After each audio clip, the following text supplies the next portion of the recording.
Bom, gente, eu estava ontem estudando material de fora e aí eu pensei, por que não treinar um pouco? Só que eu percebi que na verdade eu não tinha entendido muito bem aquela questão do range e aí eu decidi então estudar um pouco mais sobre como o range funciona, como que eu posso usar e a ideia aqui é compartilhar com vocês o que eu aprendi nesses últimos estudos. Então, acho que para explicar o range, eu vou começar aqui com a sintaxe mesmo do for. Então, é for, aí uma variável ou um número. Eu vou chamar de número para ficar talvez um pouco mais didático. Então, for número, in é a sintaxe, range. E aí, aqui nos exemplos que a gente tinha visto na aula anterior, a gente colocava um número. Eu vou colocar 10, por exemplo. E aí, dois pontos. Sempre lembrar de colocar o dois pontos depois do parênteses, os parênteses juntos com o range, porque eu tentei algumas vezes sem e realmente ele dá erro. Então, aqui acho que o que ficou bastante fácil, talvez, para eu entender foi traduzir essa frase. Então, o que significaria o for quando a gente pega e traduz para o português? Seria algo como para cada. Então a gente vai ter um número, então para cada número, aí esse in poderia ser dentro e o range a gente poderia traduzir como intervalo, talvez. Então, para cada número dentro de um certo intervalo. E aí tudo que a gente coloca dentro do parênteses vai nos ajudar a definir o intervalo. Então, basicamente, essa daqui é a sintaxe do range junto com for. E aí, para a gente visualizar o resultado, opa, isso sempre acontece quando a gente dá o enter sem colocar o que vai ser definido pelo for, acaba dando esse erro. Então, ele dá esse erro de instrução incompleta. Então, aqui, só para a gente corrigir, agora sim, eu vou colocar o print, que é basicamente o comando para ele mostrar na tela o que está sendo feito. Então, é um imprimir. E aqui o que ele vai imprimir? Então, basicamente, é o número que está dentro do intervalo. Então, aqui a gente vai pegar e vai imprimir o número dentro do intervalo que a gente definiu aqui no range. Agora sim, quando a gente pede para ele imprime a lista.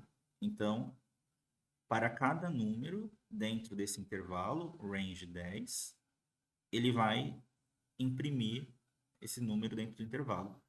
Só que o que aconteceu aqui? Então, ele imprimiu de 0 até 9, sendo que a gente colocou aqui 10. Então, acho que a primeira coisa importante para a gente anotar aqui é que ele não considera o número final.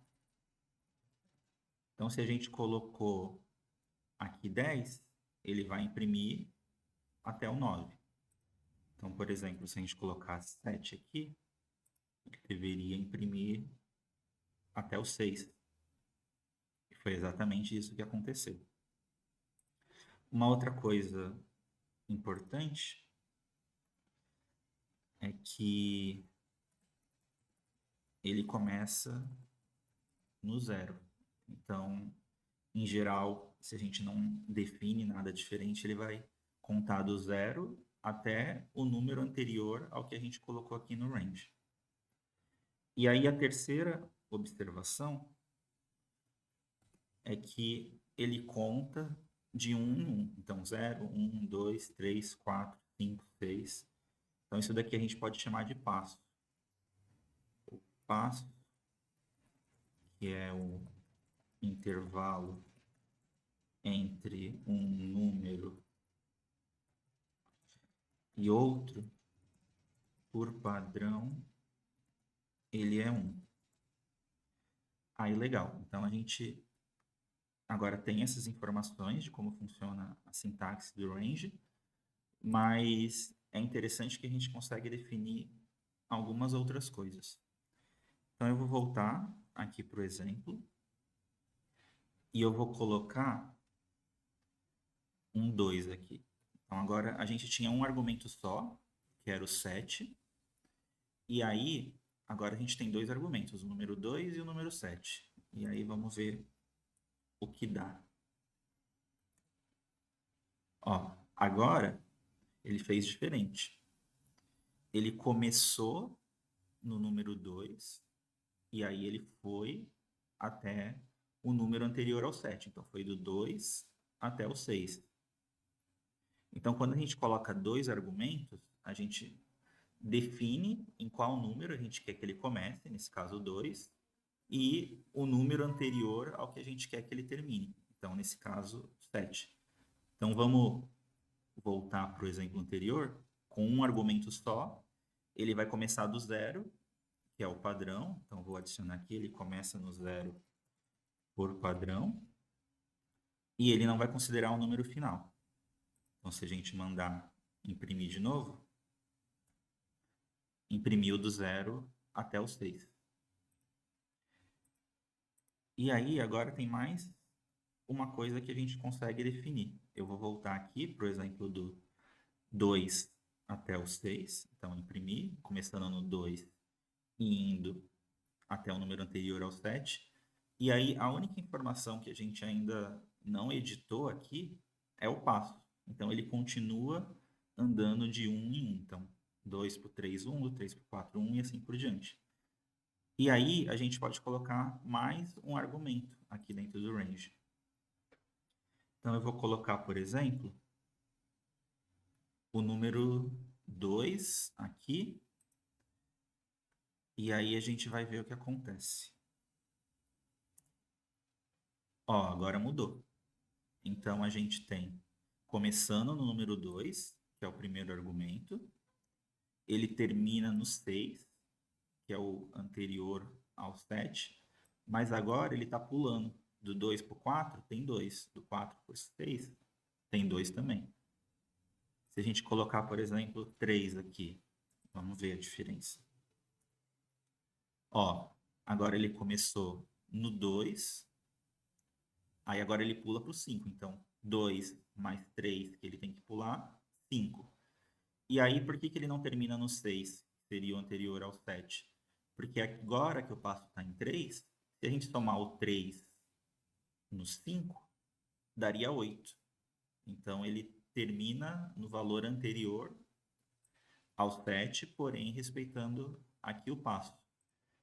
Então, com essa informação, a gente pode dizer que a tradução da sintaxe do for número em range seria, então, para cada número dentro do intervalo.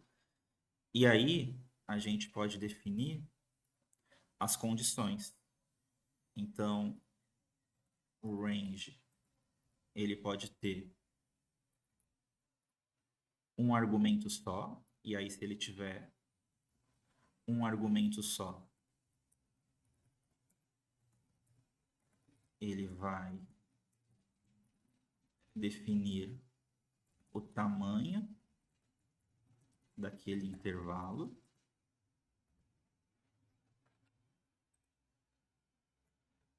Se o range ele tiver dois argumentos. Dois argumentos. O primeiro argumento vai ser o número inicial do intervalo e o segundo argumento, o número posterior ao número final do intervalo, que na verdade é o tamanho do intervalo. E aí, por fim, se o range tiver 3 argumentos,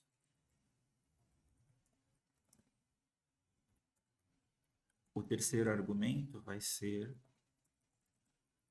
o passo do intervalo, ou seja, de quanto em quanto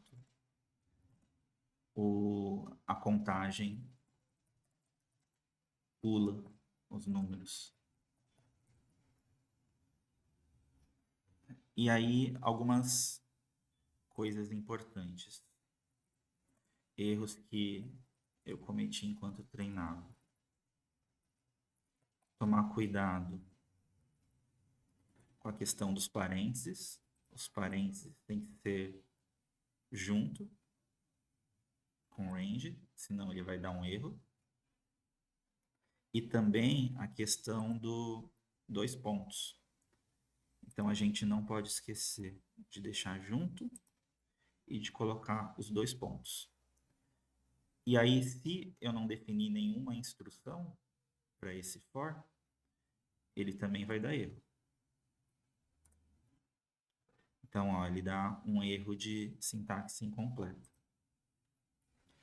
Então, aqui o que eu vou fazer? Eu vou colocar o print para dar alguma instrução para ele. E aí, tem mais um problema, porque a gente não colocou nenhum argumento aqui dentro do range. Então, agora, se a gente colocar o número 10, ele vai imprimir de 0 a 9. Se a gente colocar 2 e 10, ele vai imprimir de 2 a 9.